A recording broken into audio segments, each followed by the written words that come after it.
امریکہ کے ساتھ وہ پہلے سے موجود ہے، اسٹینڈ کرتا ہے، اس کو ابھی تک کسی نے کینسل نہیں کیا، کسی نے اس کو منسوخ نہیں کیا، وہ معاہدہ موجود ہے اور قائم ہے۔ دوسری انہوں نے یہ کمپین شروع کی ہے کہ امریکہ افغانستان پر ایک اور حملہ کرنے والا ہے، اور طالبان جو ہے وہ ایمن الظواہری کی ہلاکت پر بہت مشتعل ہے، چنانچہ امریکہ کی فوج پاکستان کے راستے پھر افغانستان آئے گی، پھر کچھ تو خون کا بازار گرم ہوگا اور طالبان پاکستان کے علاقوں میں حملے کریں گے۔ 100% بیس لیس رپورٹ ہے۔ امریکہ کا کسی نئی جنگ میں الجھنے کا ارادہ نہیں ہے افغانستان کے اندر۔ اس کا ٹارگٹ غلط یا صحیح یہ الگ بحث ہے۔ اس کا ٹارگٹ اس وقت طالبان نہیں ہے،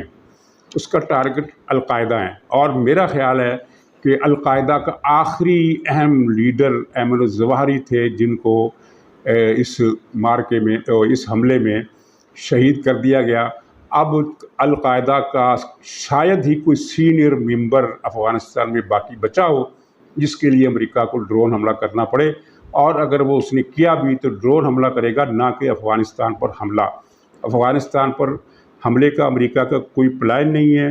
پاکستان کی فوج کے ساتھ امریکہ کی کوئی نئی ساز باز نہیں ہوئی ہے، اور یہ سارا جھوٹ اس لیے پھیلایا جا رہا ہے کہ موجودہ عسکری قیادت عمران خان کی مرضی کے بغیر نیوٹرل ہو گئی ہے، اور یہی اس کی تکلیف ہے، اور نیوٹرل نے اب خاموش رہنے کا اشارہ حکومت کو دے دیا ہے۔ خاموش رہنے کا اشارہ کا مطلب یہ ہے کہ ہاں ہم نیوٹرل ہیں، تم نے جو کرنا کرو، جو نہیں کرنا ہے نہیں کرو، ہمیں کچھ لینا دینا نہیں ہے۔ مطلب یہ ہے کہ اب ہم لاڈلے خان کو بچانے کے لیے کوئی سرگرمی، کوئی حرکت نہیں کریں گے۔ مجھے نہیں پتا کہ فی الحال فوری طور پر لاڈلے کی گرفتاری کا کوئی فیصلہ ہوا ہے یا نہیں، لیکن یہ اطلاع میرے پاس ہے کہ لاڈلے کو گرفتار کرنے کا اصولی فیصلہ ہو گیا، جس کا مطلب یہ ہے کہ فوری طور پر نہ صحیح، مہینے بعد صحیح، 15 دن بعد صحیح، دو مہینے بعد صحیح، اس کو بھی گرفتار کیا جائے گا۔ لیکن آج سے جو حملہ شروع ہو رہا ہے اس میں سلیکٹڈ قسم کے جو ٹارگٹ ہیں وہ اچیو کیے جائیں گے، اور جو وہ اچیو کیے جائیں گے تو پتہ چل جائے گا۔ فوری طور پر ٹی وی کا زمانہ ہے، سوشل میڈیا کا زمانہ ہے، ادھر وہ اس کو پکڑیں گے اسد کیسر کو، ادھر خبر آ جائے گی، ادھر اسی طرح اور بھی 10-15 لوگوں کی ابتدائی لسٹ ہے جن کو پکڑا جانا ہے، اور ان کی مدد سے یہ پورا نیٹ ورک جو ہے وہ بے نقاب کیا جائے گا، یہ مالیاتی جرائم کا۔ اور اس سلسلے میں حکومت کو یہ تجویز دوں گا کہ وہ بنی گالہ پر چھاپا ضرور مارے، لیکن نمل یونیورسٹی اور شوکت خانم ان پر بھی نظر رکھے۔ منی لانڈرنگ کے یہ بہت بڑے اڈے ہیں، اور عمران خان نے دونوں کو قائم ہی اس لیے کیا تھا، ورنہ عمران خان کا تعلیم سے کیا واسطہ، عمران خان کا رفاہی سرگرمی سے کیا واسطہ۔ یہ تو وہ آدمی ہے کہ جس نے ایک فنکشن میں شرکت کی اور شوکت خانم کے لیے وہاں 1,00,000 پاؤنڈ اکٹھے ہوئے، جو پتہ نہیں شاید پاؤنڈ کی قیمت کے حساب سے 2 کروڑ روپے سے بھی زیادہ بنتے ہیں۔ تو وہ رقم جو تھی وہ شوکت خانم تک کبھی پہنچی ہی نہیں، کہاں گئی آپ خود اندازہ لگا لیجیے۔ ناظرین اسی پر اجازت دیجیے، انشاءاللہ اگلے بلاگ میں پھر ملاقات ہوگی، تب تک کے لیے خدا حافظ۔